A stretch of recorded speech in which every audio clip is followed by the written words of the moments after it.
Hey there, it's Bobby Legs, and welcome to another episode of Bobby Legs Loves Watches. And if you like videos like this, please do click that like button. It is free and it does help out the channel. Also, if this is your first time here, please do consider subscribing.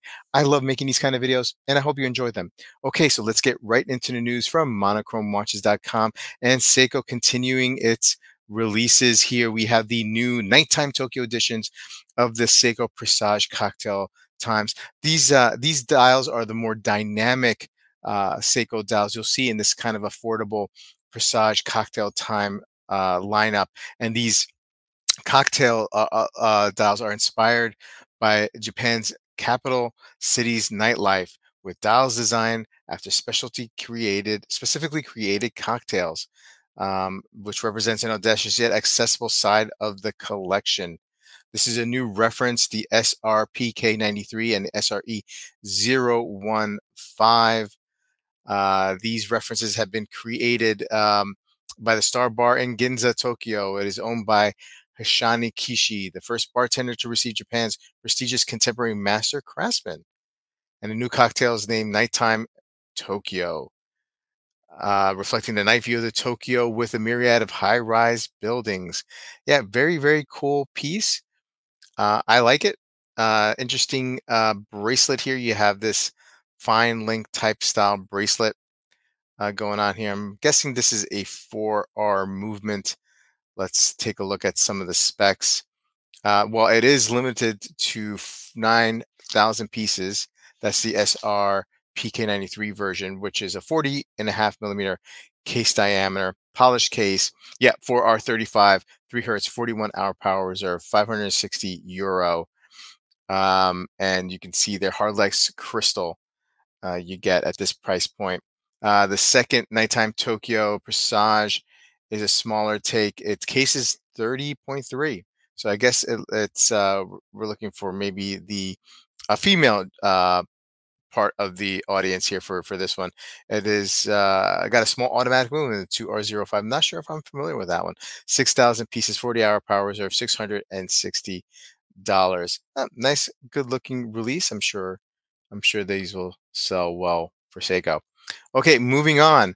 We have the Hamilton Khaki Field Murph 38 now in white or on steel bracelet. These came out a few years ago. The Murph 42 millimeter, inspired by the movie Interstellar, and then that size was taken down to a 38 millimeter. There was a 42 now, then a 38, and looks like now they're playing around with dial variations and whether you get it on a bracelet or not. Taking it, dipping back into the well here, right? They're trying to monetize a popular um, model, which is fine. It's just fine. Here it is on bracelet. Yeah, I mean, it looks okay. Kind of reminds me of that recent Handheart release, right? With those um, cathedral hands. So maybe more of a cost-effective version of that because the price point, I'm sure, is going to be lower. It's powered by the ETA 2824 80-hour power reserve. Let's take a look at some of the specs. 38 millimeter, 11.1 millimeter height, 44.7 millimeter lug to lug, 100-meter water resistant. Probably going for more of an everyday kind of look here, I presume. Again, the Powermatic 80 base caliber H10. I mentioned all the specs on the movement before. There's an antique white green dial, jet black dial as well. Bracelets was a 3-link brushed stainless steel. You're looking at $895 white dial, $945 black dial. Okay, the black dial does come with the bracelet, the white dial with the leather strap. I'm sure you can figure out a way to interchange those if you're interested in one or the other. Moving quite along to the new tag Heuer Monaco Chronograph Racing Caliber Green. Caliber 11 in titanium. I love the Monaco. One of my favorite tags. One day it will be mine. This is an interesting one. Yeah, I mean, I like the fact that they're going titanium here. I'm not 100% sure if I like the silver dial with the green sub dial and the yellow chrono hand, but it's been known, stuff has been known to grow on me. So you never know. Um, based on the 1969 model, the Monaco. Good looking. I just love the model in general. It's just I like a more of the blue dial. That's what I would prefer. Limited to 1,000 pieces. Whew, pricey at 9,100. But I guess they are reaching for it since it's titanium and it's limited edition. 39 point by 39 square case, 13.35 millimeter height. Man, I've told my friends I would love. I've been to Monaco itself a couple times, and I would love to wear a Monaco in Monaco. Man, that'd be so cool. I think. Caliber 11, which is based on the Salida 300 with a Dupois module, 59 joules, 40-hour power reserve. I think I like it. Okay. Anyway, and finally, the MIH, which stands for the Musée International d'Horlogerie in Le Chaux-de-Fonds. It has the Gaia. I don't know. See that? I can't pronounce. Gaia, is it Gaia? Series 3 and a special Guilloche 50th anniversary edition. So if you're not familiar with the MIH, it is a international watchmaking museum. It's a must-see, as they say, for the history of horology. And the institution gathers a museum, a restoration shop, and a research center, and houses a vast collection of over 10,000 conserved objects. This year, 2024, marks the 50th anniversary. And how are they going to celebrate? They are celebrating the milestone with 2 new creations: the revised Gaia Series 3 watch and a special edition featuring 50 unique dials. Okay.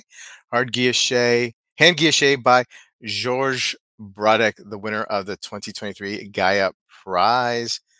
Very, very cool. Let's get a look here. Like previous editions of this commemoration, NHA Gaia Series 3 is an original, rather brutalist take on watchmaking with a display combining 2 discs, one central for the minutes and the other for the hours. The overall shape is deeply inspired by the place where it is conceived, concrete-based building with an underground structure with bending curves and straight lines. All right, let's take a look at some images here. Interesting piece. Okay. I guess that's the museum. That's a sketching here of it. Let's jump right down to the specs and see what you get for this piece. 39 millimeter case diameter. No, it's okay. Just very thin movement. Very thin case, just under 10. Revised design, stainless steel, made by Stila SA, sapphire crystal. The dial is the blue is laser engraved with an ALD coating for positive coating and rhodium plated hour disc by a blue ALD coating, central minute disc. The 50 anniversaries are silver dial guilloche by Georges Bradec and with an ALD anti-tarnish finish, rhodium plated hour disc, etc. Elements are displayed, manufactured by Jean Singer and Company. It is powered by the Salida SW400.